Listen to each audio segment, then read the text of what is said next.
यह कैसा न्याय है, पति जॉब करे और पत्नी घर रहे।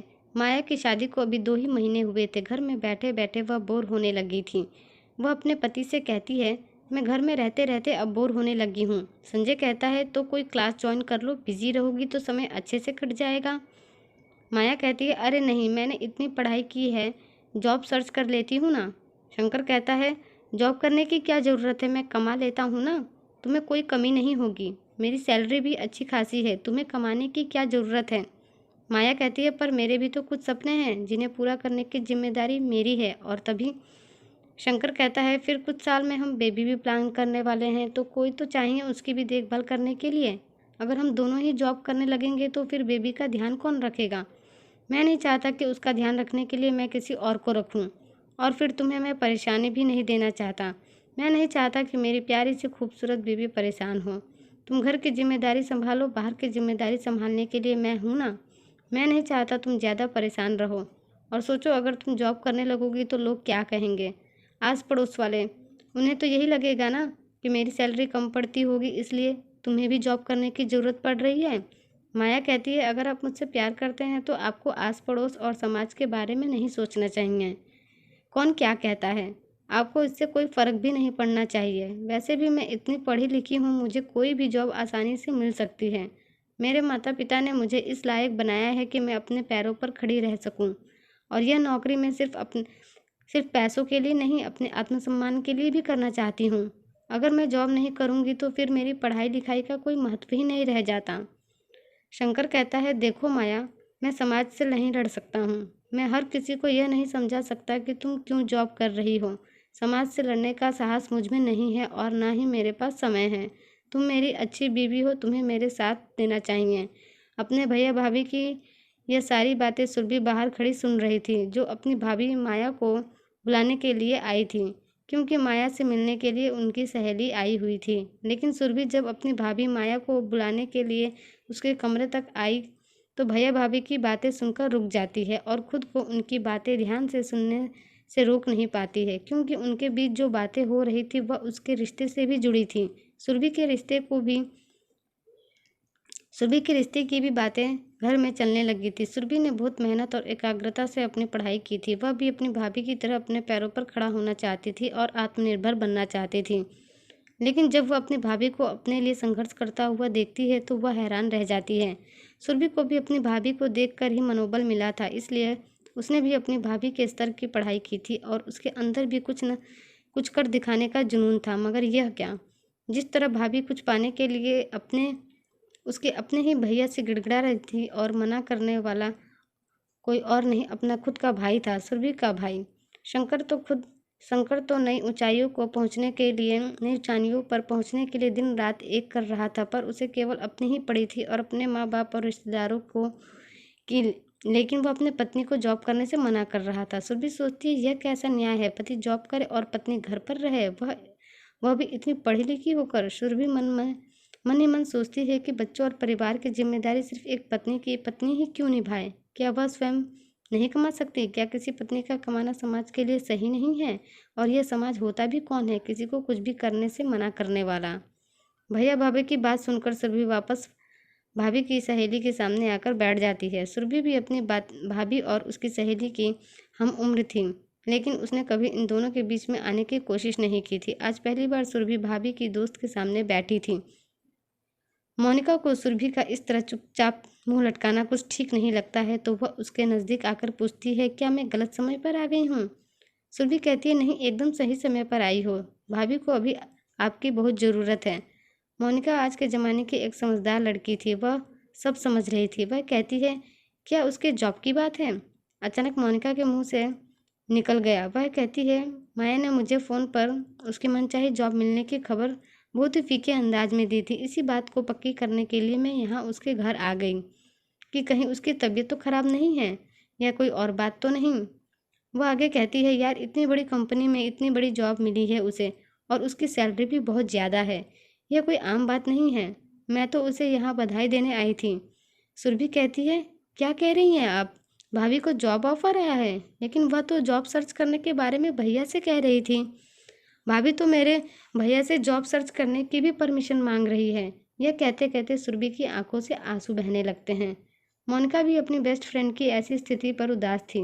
मोनिका कहती है, मैंने तो उससे पहले ही कहा था कि जॉब के बारे में पहले ही बात कर ले घर में, लेकिन उसे तो हस्बैंड लेकिन उसे तो हैंडसम लड़के से ही शादी करनी थी। उसे कहाँ मालूम था कि शादी के बाद ऐसा होने वाला था। शायद यही सोचकर उसने उस समय नहीं बोला होगा। एक बार उसने मुझे बताया था कि उसके पापा ने कहा था कि लड़का अच्छा है और यह सब बातें तुम शादी के बाद कर लेना, पहले शादी तय कर लेते हैं।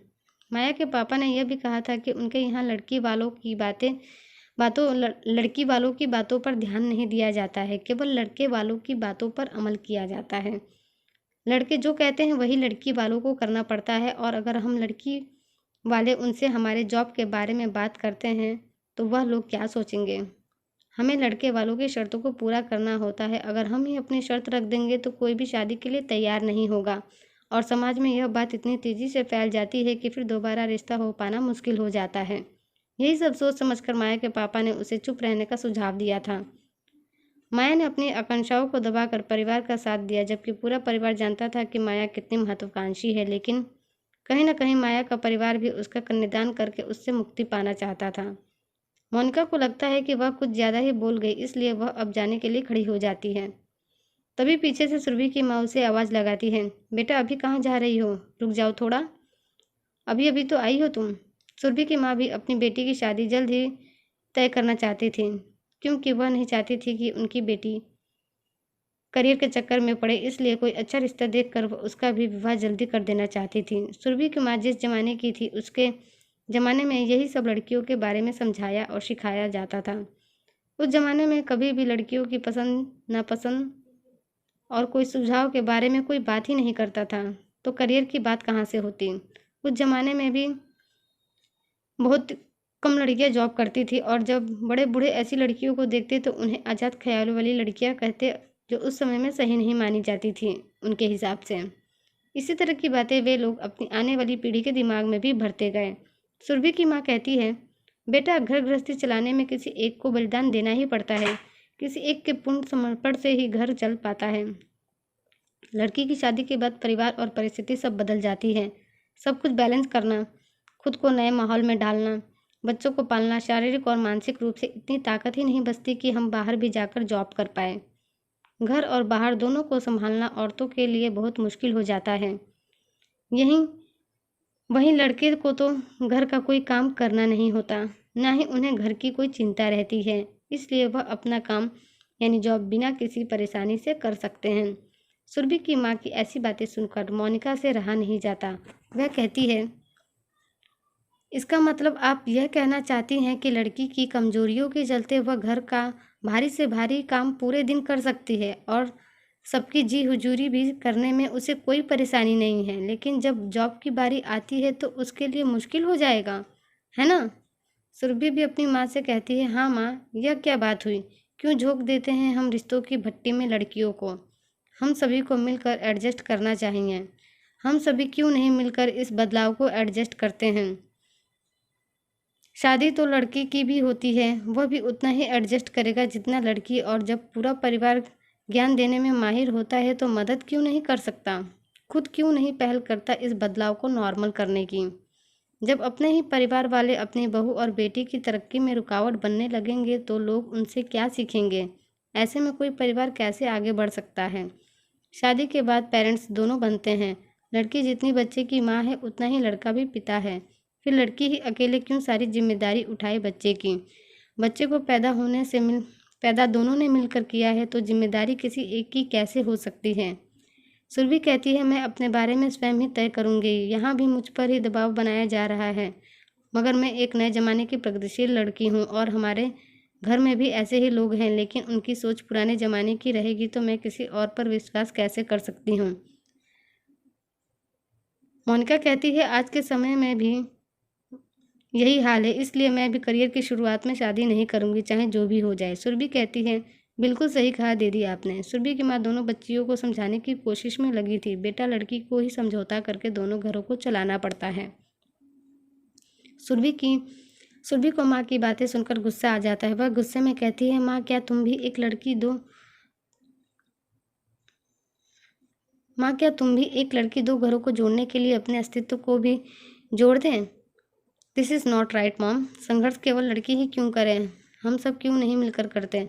अपनी बेटी के लिए ऐसी बातें अपनी बेटी की ऐसी बातें सुनकर उसकी माँ के सामने पुरानी यादें ताज़ा हो जाती है। दोनों बच्चियाँ आखिर गलत ही क्या बोल रही थी, और अब भी अगर मैं नहीं समझूंगी, मैं इसका साथ नहीं दूंगी तो यह गलत होगा। हर स्त्री को जीवन भर दूसरों के दबाव में ही रहना पड़ता है, फिर भी उसका नाम कहीं नहीं होता, चाहे वह मकान, दुकान, बैंक अकाउंट या ज़मीन हो। जब ज़रूरत पड़ती है तो अपने मन का करा लेते हैं, और अगर स्त्री अपने अधिकार के लिए कुछ कहे तो कहा जाता है कि तुम्हारी फूटी कौड़ी की औकात नहीं है, कितना कमाती ही हो जो तुम अधिकार जमा रही हो। और न जाने ऐसी ही कितनी बातें एक औरत को सुनने के लिए जीवन भर मिलती रहती है। लेकिन कब तक, आखिर कब तक कोई औरत सहे? सुरभि की माँ सीधा अपने बेटे के कमरे में जाती है और अपने बेटे के कुछ बोलने से पहले ही अपनी बहू माया को लेकर हॉल में चली आती है और कहती है, जाओ बहू, तुम अपनी नौकरी पक्की कर लो, बाकी मैं देख लूँगी। मैं एक औरत हूँ और अब मैं एक माँ भी हूँ। सबकी हर बात मानने के बाद भी कुछ करना ही पड़ता है, तो एक और सही। सुरभि माँ की बातें सुनकर बहुत खुश हो जाती है और अपनी माँ के पास जाती है और कहती है, यू आर राइट मॉम। चारों एक दूसरे की बात बिना बोले ही समझ चुके थे। आखिर सभी एक ही राह के मुसाफिर थे, कोई सह गया, कोई नहीं सहेगा। दोस्तों, आपको मेरी आज की कहानी कैसी लगी कमेंट करके ज़रूर बताइएगा। ऐसी ही कहानी के लिए हमारे चैनल को सब्सक्राइब कर लीजिए। धन्यवाद।